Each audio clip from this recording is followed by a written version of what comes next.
নমস্কার বন্ধুরা, কেমন আছো সবাই? আশা করছি তোমরা সবাই ভালো আছো, আমরাও ভালো আছি। রমা মুম্বাই ব্লগে তোমাদের সবাইকে স্বাগত। চলে এসেছি আবার আর একটা নতুন ভিডিও নিয়ে। আজকে একটা বিশেষ দিন, আমাদের অ্যানিভার্সারি। আমার আর আমার বরের এই 4 হাত এক হয়েছিল আজ থেকে 11 বছর আগে। তো আজকে আমি তো মনে মনে ভাবছিলাম আমাকে বোধহয় একাই কাটাতে হবে অ্যানিভার্সারির দিনটা। ওর কাজের খুব প্রেশার রয়েছে, বারবার করে বলছিল আসতে পারবো কি না জানি না, কিন্তু ফাইনালি ও এসেছে বাড়িতে। আমাকে একা থাকতে হবে না আজকে অ্যানিভার্সারির দিন। এই দেখো, কালকে রাত 2টোর সময় ও ঘরে ঢুকেছে, তারপরে 4-5 ঘন্টা একটুখানি ঘুমিয়ে নিয়ে এইবার আমরা দুজনে নয়, আমরা 3জনে বেরোবো একটু মর্নিং ওয়াকের জন্য। এই যে দুজনে উঠে দেখো কি শুরু করেছে, সকালবেলা উঠেই খেলা শুরু করেছে। বাই দ্য ওয়ে, আর একটা কথা তোমাদেরকে বলে রাখি, আজকে আমাদের অ্যানিভার্সারি হলেও খুব বেশি আনন্দ করার সুযোগ আমাদের নেই। কোনো প্ল্যানিং নেই আজকে, মানে কোনো প্ল্যানিং নেই। তার একটাই কারণটা হলো কাল থেকে আমার ছেলের অ্যানুয়াল এক্সাম স্টার্ট হচ্ছে। সিবিএসসির অ্যানুয়াল এক্সাম স্টার্ট হচ্ছে কালকে থেকে। তো ওই প্রেশারেই আছি। অ্যানিভার্সারি আর কি সেলিব্রেট করব। প্রতি বছর জানো তো এই হয়, হয় ওর আগের দিনও পরীক্ষা থাকে, নয় পরের দিন পরীক্ষা থাকে, আর আমরা কিচ্ছু করতে পারি না। আজকে এখানে আসার পরে এই 4 বছর ধরে এই চলছে আমাদের, জানো তো। তো যাই হোক, আমার বর এসেছে আজকে, সারাদিন একসাথে আমরা একটু কাটাতে পারবো, এটাই অনেক বড় কথা। আর এরা দেখো কিভাবে খেলছে, দেখো অনেকদিন পরে পাপাকে পেয়ে দেখো সকালবেলা উঠেই খেলতে শুরু করে দিয়েছে। কালকে পরীক্ষা, কে বলবে একে, কালকে অ্যানুয়াল এক্সাম স্টার্ট। চলো, যাবে কি মর্নিং ওয়াকে?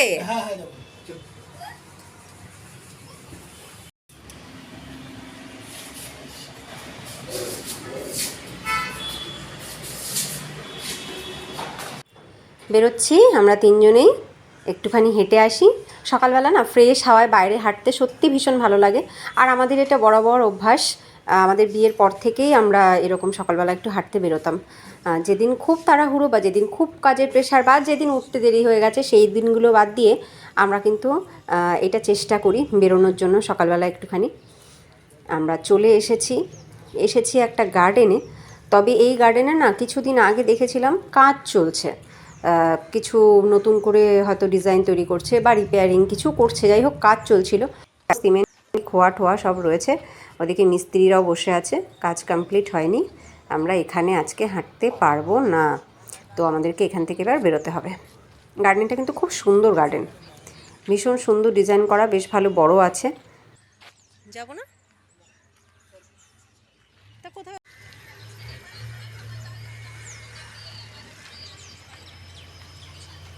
তো আমরা বেরিয়ে গেলাম এখান থেকে বেরিয়ে এবার এই ফাঁকা রাস্তায় হেঁটে আসবো।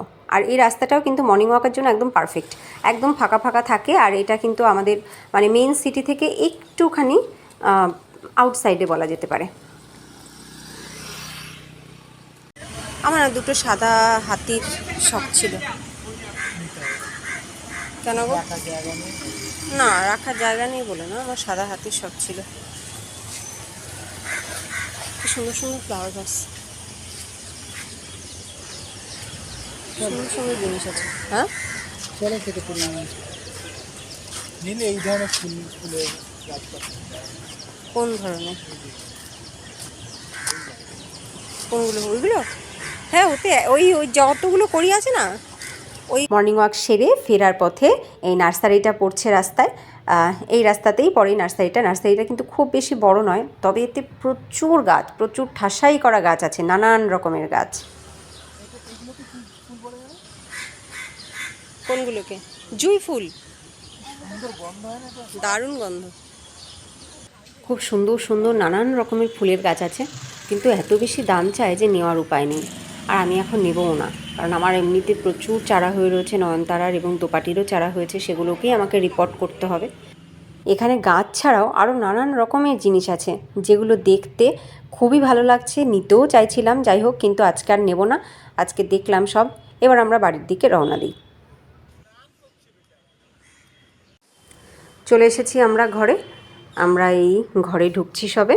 এইবার বাবাই বসবে পড়তে, আর আমি যাব ব্রেকফাস্ট বানাতে। আমার বরকে বলবো আমাকে একটু হেল্প করে দিতে। আমি বিশেষ দিনে বিশেষ ব্রেকফাস্ট বানাই, এটা আমার বড় বড় অভ্যাস। তো আজকে তো একটা বিশেষ দিন, 11তম বিবাহবার্ষিকী আমাদের। তো সেই বিশেষ দিনের বিশেষ জলখাবারে আজকে তৈরি হচ্ছে কড়াইশুঁটির কচুরি আর ছোলার ডাল। তো কড়াইশুঁটির কচুরির জন্য আমি পুর বানিয়ে নিয়েছি, পুরটাকে একটু ঠান্ডা করে কতগুলো গোল্লা বানিয়ে নিয়েছি। এইবার লেচির মধ্যে সে পুরগুলোকে আমি ভরছি। এই যে লেচি আমি বানিয়েছি কচুরির জন্য, এই লেচির যে ডো তৈরি হয়েছে সেটা কিন্তু তৈরি হয়েছে সম্পূর্ণ আটা দিয়ে, কোনো ময়দা আমি এতে ইউজ করিনি। আমি যখনই কোনো খাবার বানাই সবসময় চেষ্টা করি সে খাবারটাকে যতটা সম্ভব হেলদি বানানোর জন্য।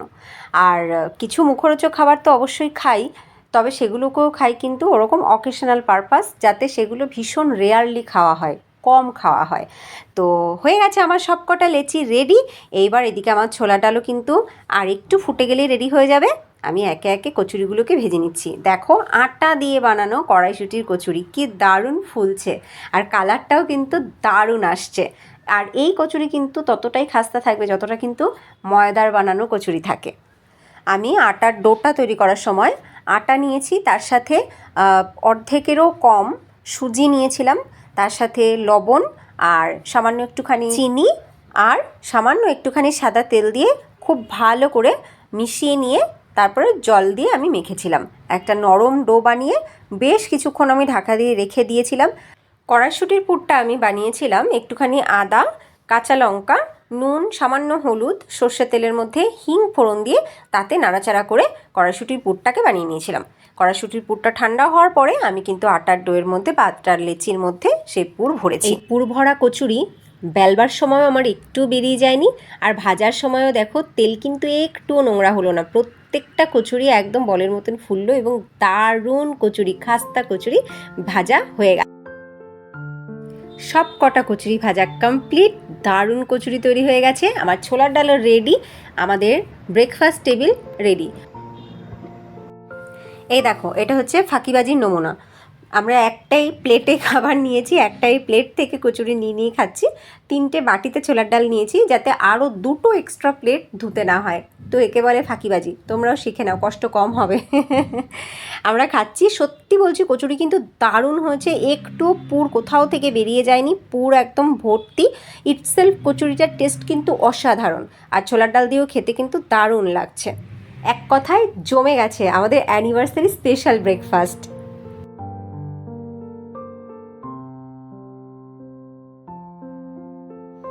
এই দেখো, খেয়ে দিয়ে এনার্জি বাড়িয়ে নিয়ে আমার বর লেগে পড়েছে কাজে। 2 দিনের জন্য বাড়িতে এসেও বেচারার রেস্ট নেই। আমি ওদিকে কিচেনে লাঞ্চ রেডি করছি, আর ও এদিকে ঘর ঝাড় দেওয়া মোছা এগুলো করছে। ও বরাবরই বাড়িতে থাকলে আমার অনেক হেল্প করে। তাকাও একটু এদিকে, কি কষ্ট বেচারার।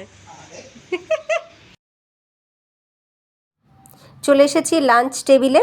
দেখো লাঞ্চ থালিতে কি রয়েছে, রয়েছে বরবটি ভাজা। বরবটি ভাজার সাথে আমি ক্র্যাশ করা একটুখানি মটরশুঁটিও দিয়েছিলাম, ওটা খেতে বেশ ভালোই লাগে। আর তার সাথে রয়েছে মাছের ডিম ভাজা, আর এছাড়া করেছি আমি মাছের ঝোল আর একটা মিক্সড সবজি। দিল্লিতে ও যেহেতু মেসে থাকে এবং মেসেই খাওয়া দাওয়া করে, তো সেখানে ওদের ননভেজ কিছু খেতে দেয় না, মানে মাছ টাছ দেয়ই না। তো ও বাড়িতে আসলে আমি চেষ্টা করি এরকম একটু হালকা পাতলা মাছের ঝোল করতে। ও হালকা পাতলা খাবার খেতেই বেশি ভালোবাসে, রিচ খুব একটা পছন্দ করে না। আর ওখানে সবজি দিলেও সেই সবজিও প্রচুর তেল মশলা দিয়ে মানে ভীষণ রিচ বানিয়ে, তাই ও বাড়িতে আসলে আমি চেষ্টা করি হালকা পাতলা ঘরোয়া রান্না করতে, মানে যাকে বলে ঘরের রান্না, একদমই প্লেন, বেশি মশলা টশলা ছাড়া। তো দেখো, এই নর্মাল ভাজাটাই ও কত আয়েশ করে খাচ্ছে, ওর এটা খেতেই বেশি ভালো লাগছে। ও এই ধরনের খাবার খেতেই বেশি ভালোবাসে। তো আজকে আমাদের অ্যানিভার্সারি স্পেশাল কিছু স্পেশাল মেনু হয়নি, একদমই হালকা পাতলা প্লেন খাবারই রান্না হয়েছে। আর রাতে একটু বাইরেই খেতে যাওয়ার ইচ্ছা আছে, যে কারণে ঘরে আর বেশি তামঝাম করে বিশেষ কিছু রান্নাবান্না করলাম না। তো যাই হোক, এইবার ক্রিকেট ম্যাচ দেখতে দেখতে আমরা আমাদের লাঞ্চ এনজয় করি। তোমাদের সাথে আবার দেখা হবে নেক্সট ভিডিওতে, যে ভিডিওতে আমি দেখাবো আমরা আমাদের অ্যানিভার্সারিতে কি করলাম, কিভাবে সেলিব্রেট করলাম আমাদের অ্যানিভার্সারি, আর হ্যাঁ, আমার বড় ভাই কি গিফট দিল, সেই সব কিছু নিয়েই দেখা হবে নেক্সট ভিডিওতে। এই ভিডিওটা ভালো লাগলে অবশ্যই লাইক করো। টাটা।